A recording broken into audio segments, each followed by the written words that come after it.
Таван богд группийн ерөнхийлөгч Монголын толгой баячуудын нэг Хөдөлмөрийн Баатар Баатар сайхны хүү болох Амар сайхан 7 дугаар сарын 20-ны өдөр Монгол улсын хилээр гарч айл улсад байгаа нь тодорхойгүй эрен сурвалжлагдаж байгаа. Тэрээр найз охины бие муу байгаа тул 7 дугаар сарын 27-ны өдөр Монголд буцаж ирээд мэдүүлэг өгнө гэж хэлснээс хойш нэг сар орчим өнгөрлөө. Улмаар Амар сайхныг хууль ёсны хугацаанд мэдүүлэг өгөөгүй хэлийн чандад оргон зайлсан байж болзошгүй гэх үндслээр гадаад пассвортыг нь хүчингүй болгосон. Ингэснээр тэрээр өөрөө ирэх эсвэл тухайн нутаг дэвсгэрээсээ хөөгдөж буюу баривчлагдаж ирэх нөхцөл бүрдсэн гэсэн үг юм а.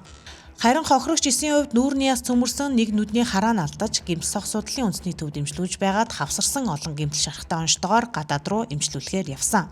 Тус цодооны хэрэг Таван богд группийн захирал Баатар сайхны хүү Амар сайхнаас гадна Эрлийн Эрдэнэтийн хүү Тэмүүлэн, Жем группийн эзэн улсын их хурлын гишүүн асан Цэрэн Понцгийн хүү Санжаа Чойпол болон Алтхан Очир нар холбогдож ялагдагчаар татагтаад байгаа. Ийхүү говийн захирал Амар сайхан хил даван зүгтсэн бол Санжаа Чойпол Тэмүүлэн нар цагдан хоригдож байна.